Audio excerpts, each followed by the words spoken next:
Hello everyone, आज मैं आपके साथ शेयर करने वाली हूँ कि सक्यूलेंट को कैसे आप सिंपल मिट्टी में ग्रो कर सकते हैं। वैसे तो इस प्लांट को सर्दियों में रिपोर्ट करना चाहिए, पर अगर आप किसी प्लांट की रिपोर्टिंग में सावधानी रखते हैं तो उसको किसी भी सीजन में रिपोर्ट कर सकते हैं। अब हम पहली बात करेंगे कि इसको कैसे प्लांटर में लगाना चाहिए, मतलब इसका गमला कैसा होना चाहिए। आप इसको मिट्टी के या सिरेमिक के गमले में लगा सकते हैं, पर गमले की गहराई ज़्यादा नहीं होनी चाहिए। अगर हम इसको छोटे गमले में लगाते हैं तो ये भर जाने के बाद काफ़ी सुंदर दिखता है। अगर आप इस प्लांट को ग्रो करना चाहते हैं तो इसके लिए कोई अलग से मिट्टी बनाने की ज़रूरत नहीं होती है। यह सिंपल मिट्टी में भी ग्रो कर जाता है, सिर्फ उसमें रेती की मात्रा थोड़ी ज़्यादा होनी चाहिए। अगर आपके पास रेती नहीं है तो आप ईंट या फिर दिए के टुकड़े को तोड़कर भी मिट्टी में मिला सकते हैं, जिससे वेल ड्रेन सॉइल बनती है। क्योंकि सक्यूलेंट्स की रूट बहुत पतली पतली होती है, उनको बढ़ने में सुविधा होती है रेतीली मिट्टी में, इसलिए रेतीली मिट्टी का यूज़ किया जाता है। इसके लिए सिंपल मिट्टी, थोड़ी सी खाद और रेती मिला सकते हैं, जिसमें आप इसको आसानी से ग्रो कर सकते हैं। मेरे पास कुछ सक्यूलेंट के प्लांट हैं जिनमें बीच में एक पपीता का प्लांट भी उग गया है, इसलिए मैं इसको रिपोर्ट करने वाली हूँ। जब भी इस प्लांट को रिपोर्ट करते हैं तो सावधानी से करना चाहिए, क्योंकि इसकी रूट बहुत पतली और छोटी होती है और ज़मीन में ज़्यादा गहराई तक नहीं जाती हैं। इसलिए मैं इस प्लांट को पूरा रूट सहित निकालूंगी और उनकी रूट को बिना डिस्टर्ब करे दूसरे गमले में लगाऊंगी।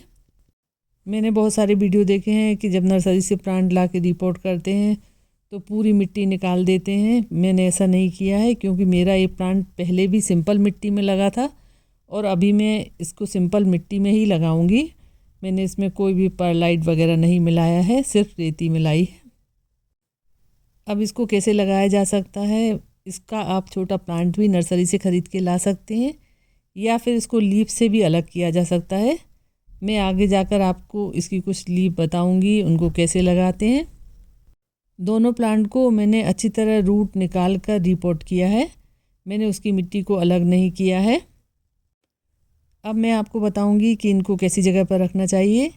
इनको घर के अंदर नहीं रखना चाहिए, इनको हमेशा इनडायरेक्ट सनलाइट में रखना चाहिए। कभी कभार सुबह या शाम की थोड़ी बहुत अगर धूप आती है तो ये अच्छी तरह ग्रो करते हैं। इनकी पत्तियों का कलर भी सुंदर आता है और हेल्दी प्लांट होते हैं, पर अधिकांशतः इनडायरेक्ट सनलाइट में ये प्लांट अच्छी तरह ग्रोथ करते हैं। और सबसे ज़्यादा इनके पानी का ख्याल रखा जाता है। ज़्यादा पानी में इनकी जड़ें खराब हो जाती हैं और प्लांट खराब हो जाता है, इसलिए पानी का विशेष ध्यान रखना चाहिए।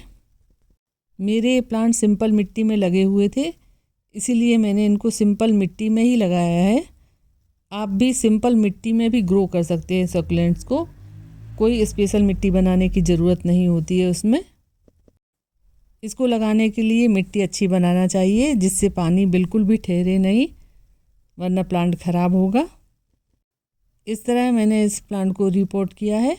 हम कितनी भी सावधानी से प्लांट को रिपोर्ट करते हैं, पर इसकी कुछ पत्तियां टूट जाती हैं, क्योंकि प्लांट बहुत सॉफ्ट होता है।